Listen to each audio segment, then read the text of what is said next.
Hi everyone, it's Julie here, your pet grief expert. In this video I'm going to go through 10 ways that grieving for your pet can affect your health. Now there are many more things that can happen as well, and sometimes one thing will lead to another, such as lack of sleep can lead to multiple other issues. I'm just going to go through some of them so that if you feel that you're going mad and why are you feeling this way, that you can understand that it's a perfectly natural reaction and it happens to lots of people. So I mentioned sleep. So number one, grief can affect your sleep. When you're grieving, you get stress hormones like cortisol that can absolutely fill your whole body, and cortisol prevents you from sleeping well. Now, if you're not sleeping, you'll then have other issues. So you might not be able to concentrate, or you might not be able to focus on things. And that can be to do with the lack of sleep, or it can also be to do with the grief. Now, some people have the opposite and they just can't be bothered to get out of bed. They just feel like they're so depressed all the time. They just don't want to get dressed or washed. And it's like a full-blown depression with them. And other people are trying to be helpful and they're saying things like, well, pull yourself together and think positive, and oh, well, at least your pet's not in pain. And they're trying to make you feel better. But it really doesn't help when all you want to do is just lie there and not even get out of bed and face the day. Grieving for your animal can affect your appetite. So you might find that you just can't be bothered to eat. You don't want anything. You pick up food, you leave it. It's just nothing seems to whet your appetite. You just can't be bothered to eat anything. Or you could go completely the other way and suddenly you can't get enough food and you're eating all the time, and maybe it's to distract yourself. You've probably heard the saying, fill a little hole. I'm just having this, it'll fill a little hole. Well, you've got a great big hole now where your fur baby used to be. And quite frequently we try and fill that with food, or we try and numb the feelings with alcohol, or just to distract ourselves. You can have massive headaches. Again, that can be caused through lack of sleep or tension, by all these hormones surging through your body that's caused by stress and grief.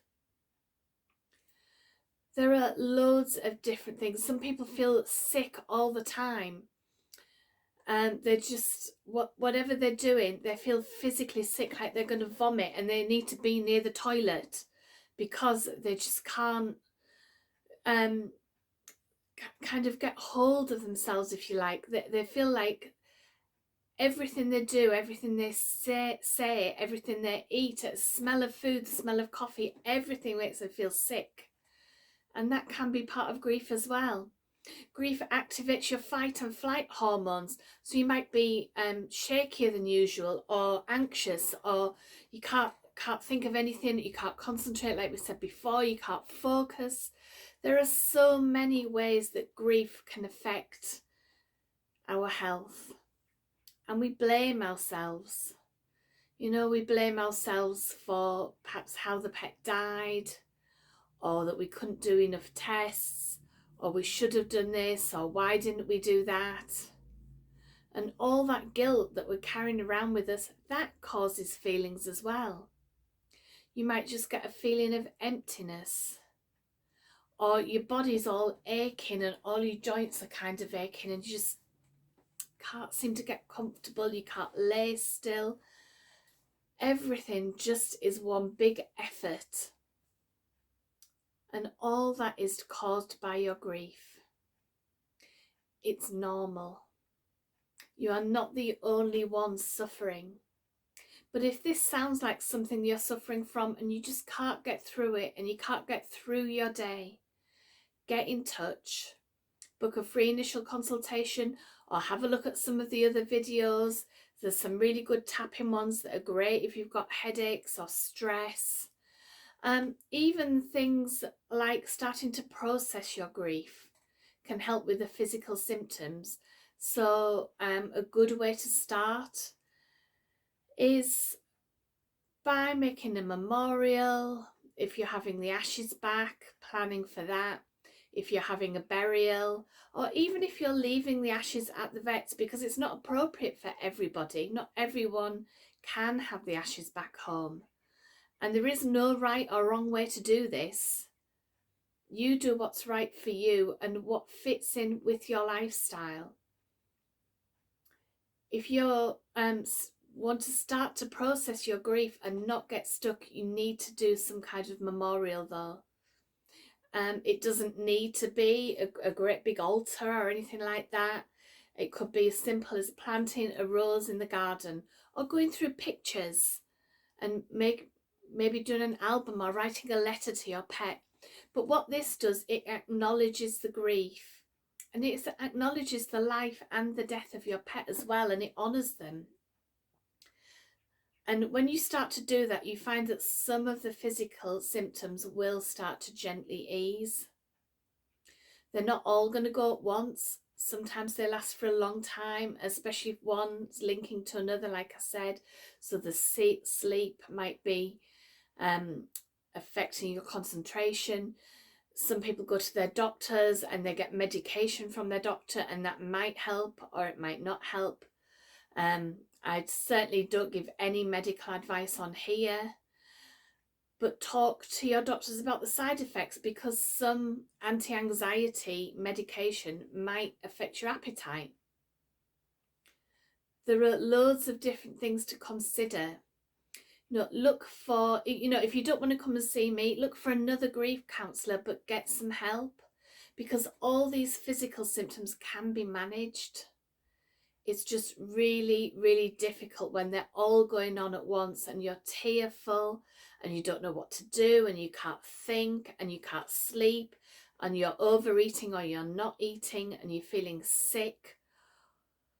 All of those things can make grieving so much more difficult for you. So get some help somewhere. Get some help from somebody. Physical symptoms are a natural part of grief. Even grieving for humans, you get physical symptoms. Things that you might think that, you're really, really ill. It's part of grieving. It's part of the grieving process, and it is natural, unfortunately. Now, if you want to leave any of the symptoms you've had in the comments underneath, because that might help other people realise that they're not alone. Or anything that you've tried that's helped, because we're all here to help each other, and what has helped you might help the next person along the line. Put it in the comments, see what has helped you. Maybe you'll get help from somebody else that has written in, or something that I've said. But the most important thing for you to know is that the physical symptoms are not that unusual. And eventually they will start to fade. Your feelings for your pet aren't just going to vanish, but the physical symptoms will start to fade. But it might take a while. So just know that this is a perfectly normal, if that's the right expression to use, but a perfectly usual way for you to feel after the death of somebody that you love, whether it's human, whether it's fur baby. It's a natural way for you to feel. And I hope that this has helped you, and I'll see you on one of the other videos.